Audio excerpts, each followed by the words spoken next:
Hello again, and a very warm welcome to this week's mixed media tutorial with me, Lisa Taggart, and I'm calling this one Let's Party. Our little mice are very much in celebration mode for New Year's Eve and having a lot of fun. So if you want to join me to see how this picture was created, let's first of all look at the materials. To begin, we've got watercolour card. This is the hot pressed version, which is nice and flat for stamping. We're also using some pastel pencils, and this is the lovely Van Gogh set. As you can see, I've pulled out a number of different colours. We've got a couple of browns, a navy, a pale blue, red, orange, yellow, cream white and pink. Also, we're using our Zig Clean Colour markers for some colouring. Again, we've got a couple of browns, a blue, a yellow, a red and a pink again. And we'll be using those for colouring in. We've also got some Posca pens in yellow, red and orange, and a couple of gel pens, including a white gel pen, but Posca pens would do. Also a pencil for some drawing and some masking fluid and a brush to paint that on. We're using a couple of stencil brushes, and also have pulled out 3 brushes from the large brush set, and you'll be seeing some watercolouring with those. Also then we've got some VersaFine Claire in Medieval Blue and Nocturne for some stamping, and we're taking our colour from Midnight Blue, Mulberry, Della Blue, Violet Chalk and finally Bermuda as well, and we're going to use those to do some watercolouring. We're deepening up the colour with some acrylic ink sprays, Periwinkle and Midnight Blue, but these are optional. So next up we have the stamps, and first of all we have the Tree of Wisdom, and this is a very versatile stamp, as you'll see. We've also got Forest Inn, a beautiful toadstool. Now this is an old stamp, I didn't realise until I'd finished. If you have it, well and good. If not, feel free to substitute it for another one of your toadstools. We've also a couple of mini stamps. We've got the lamp and the little leaf, mini too. And also we've got Basil, BB, Potions, Minnie and Mo, and Tilly and Tango. So lots of lovely stamps for this week's project. And if you want to convert all of those into something that looks a little like this, where the little mice are having a party and celebrating New Year's Eve, just keep on watching. So to begin, our cards cut by 6 1/4 by 7 1/4. And we're going to do some stamping first of all, taking our Nocturne and the larger toadstool, and I'm going to stamp this in the bottom left hand corner, just off the page slightly.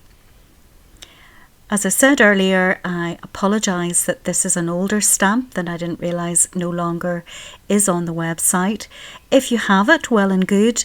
If not, feel free to substitute it with another stamp of choice. Also taking the little lamp, and I'm going to stamp those in at this stage, and I'm just trying to think where they might be in the picture, so having a go at placing them in before the colouring, and I think they'll go just about there. I want them sort of just above the centre. There's a lot going on in this project. I'm taking a little bit of a mask, and I've decided to stamp another one in the background there. Now I'm taking my masking fluid, and I'm just going to brush the masking fluid on all of those. For the lamps, I'm going slightly over the shape of the lamp, and you'll see why later on. Make sure that's dry, and taking 3 of my colours, starting with Della Blue. And the idea here is to add a light layer of colour, and I want to keep the centre of the picture clear of colour, or at least for it to be the palest part. And I'm thinking of the dark area for the trees at the top, and then we have some foreground below, and as I say, this is just a light layer to begin with, and get the paper slightly damp. I'm also now mixing it in with violet chalk to deepen it up, because I wanted a purpley lilac colour more than a blue colour. So I'm gradually building the colour up and adding more purple and more Della Blue and mixing them together. And I don't mind if it's a little bit textured because this is where the leaves are going to be. And then I'm just blending that in towards the centre. Next, I'm taking the Bermuda colour and going to add in sort of the impression of some foliage there in the foreground and up the sides of the picture towards where the trees are going to be. And don't be too particular about this, it's just to add a pale layer of background colour.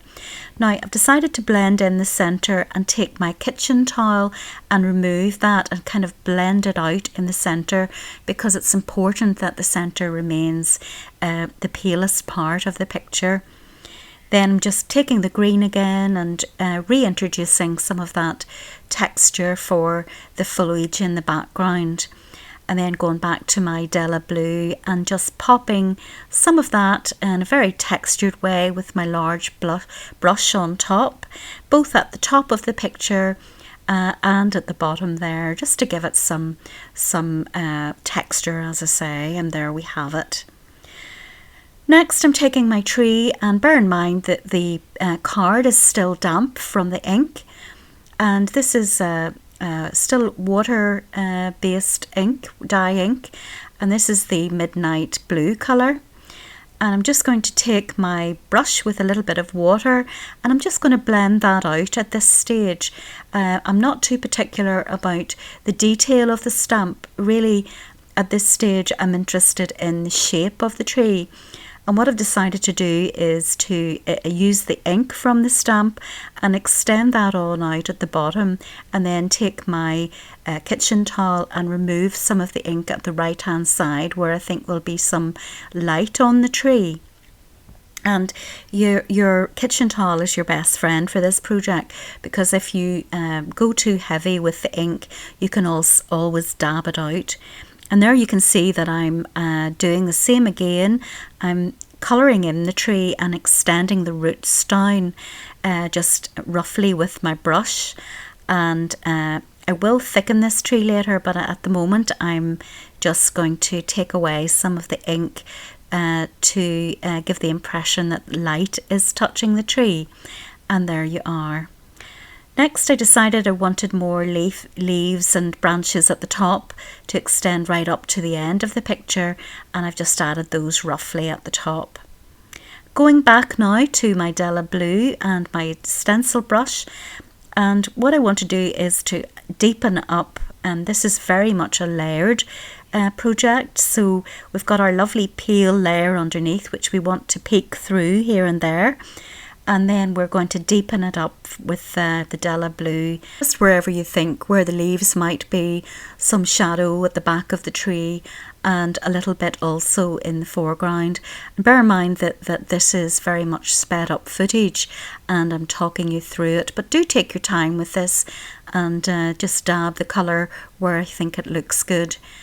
Now I'm going back to the Bermuda. That's the green colour, and I'm just stippling this in very lightly there in the middle part of the picture. I'm taking the Midnight Blue now, and I've decided to broaden the tree so that it looks different from the tree on the left hand side. So all I'm doing is taking the Midnight Blue and my paintbrush and just following the line of the tree and adding an extra dimension to it, so extending the roots of the tree at the bottom. And don't worry if the tree looks a little bit blurry at this stage, we'll be adding the definition in later on. So next I'm taking my Mulberry, which is a lovely colour, and I really meant to use my stencil brush, but for some reason I've popped that down and I've picked up the paintbrush instead. But either way, either, as you can see, will do. So I'm stippling in some colour in the foreground and beside the tree there, and if it's too deep, I'm watering that down at the moment, and in a minute I'll take my kitchen towel again and just dab it on top to remove some of the excess colour, because I really want the centre of the picture to remain quite pale with the impression of some blossoms in the background, a little like that.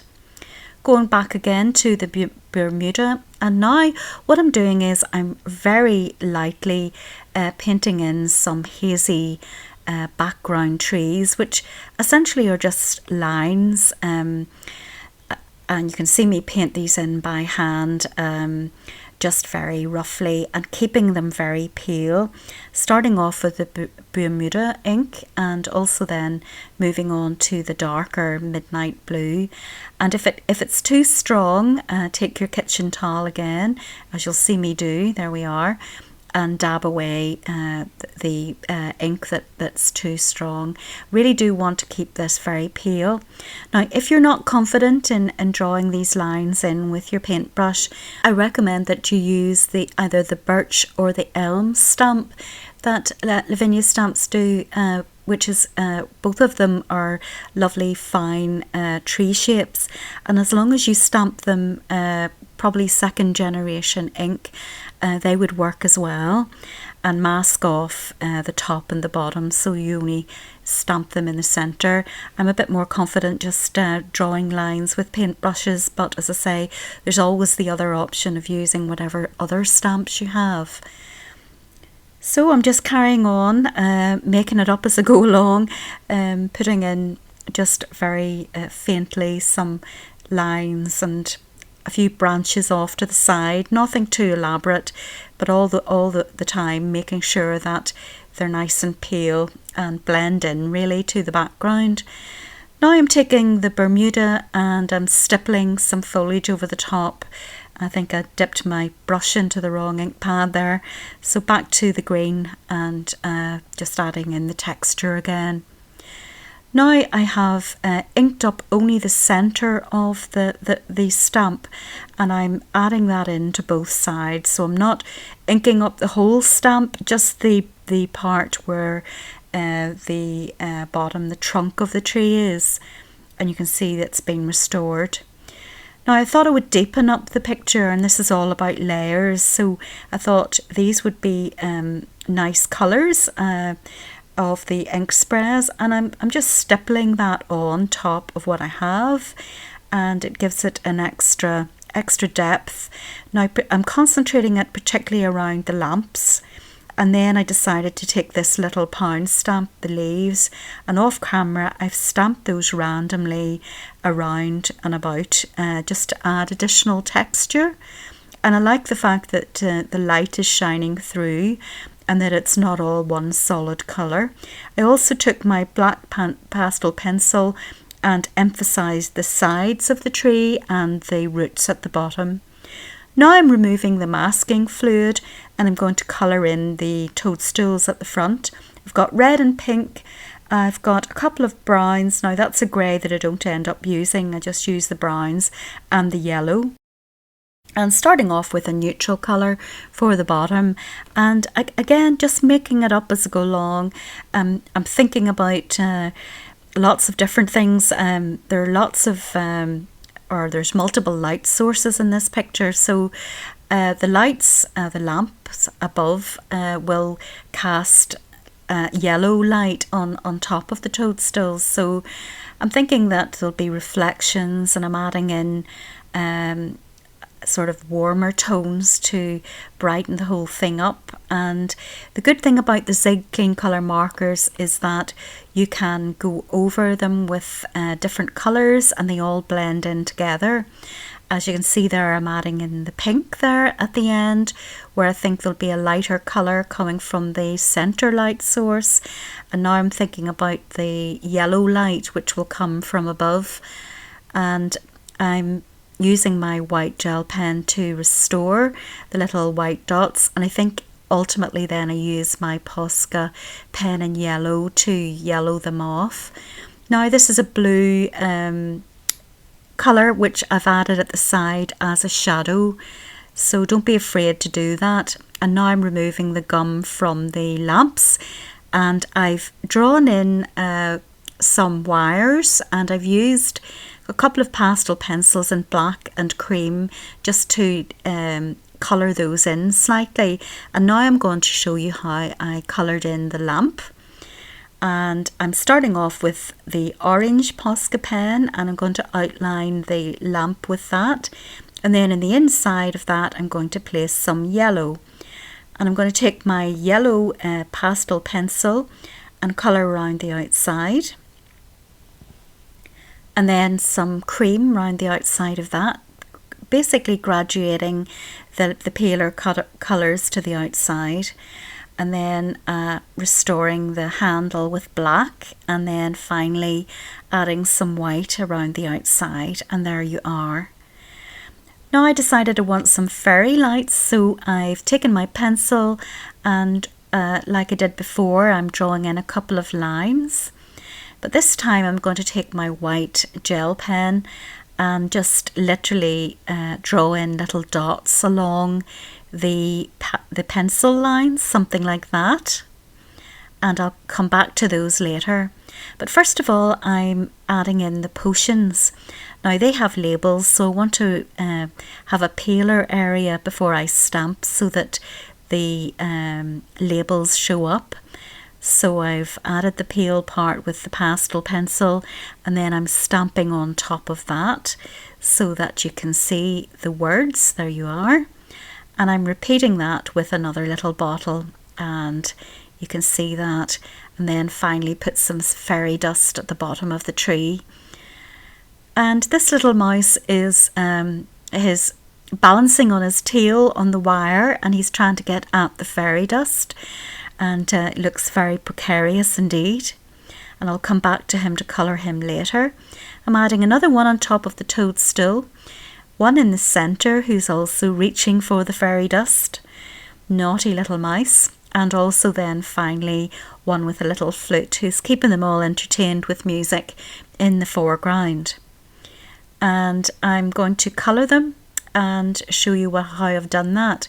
So I added little hats, just freehand, little sort of triangles on top of their heads, and I'm colouring them in now, and I'm only using 3 colours, a rusty colour, a dark black I think it is, and also that cream, and I'm putting the palest colour where I think the light would hit it, and then the rusty colour is the mid-tone, and then the black is just emphasising the stamping really.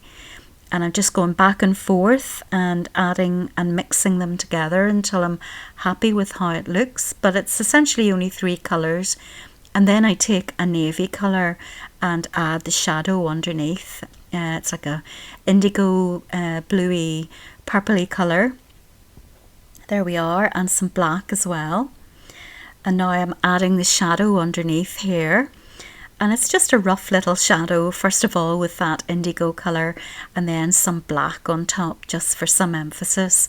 And it makes all the difference, these little shadows, because they ground your stamping. And just deepening that one up.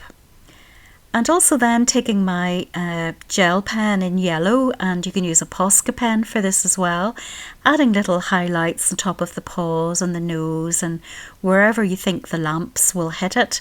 And you can see there I did the same thing with the little mouse in the air. And now I'm finally colouring in the 4th mouse in the same way, light at the front, the rusty mid-tone colour in the centre, and then some black at the end, and then taking once I finish that light, taking the yellow gel pen and filling in little parts where I think it's been touched by the lamplight, something like that. And also I think I put some on his back as well. Yes, there we are. So he stands out against the rest. And next up, I've added some pastel to the little bottles just to lighten them up a little bit. You can use yellow for this as well, but I've picked up my blue and then added the shadow underneath. I think it would look nice as well if you added another little bottle to the left hand side of the toadstool. That would look nice as well. So there you are. Now for the fairy lights, and how I've done these is really just taking my pastel pencils in pink, yellow, cream and red, and I'm just circling the white dots that I've already created, and then gently blending them with my finger, and that gives the impression of them glowing. And that's essentially it, apart from a few little dots and highlights here and there, which I always do, just to indicate that the lamps are hitting the ground and little parts are highlighted and lit up. I've also added some little dots coming out of the fairy dust, and that's why the little mouse is grabbing for the container. And also then some fairy lights in the background, just very lightly, some little circles just for distant fairy lights. And I think I also added some white around the tiny little lamp of the mouse. And there you have it. That's the project complete. A very quick run through. I hope you enjoyed this week's project and you'll create your own version. Until next time, take very good care of yourselves. A very happy new year to you. And above all, get creating, be brave and enjoy the adventure.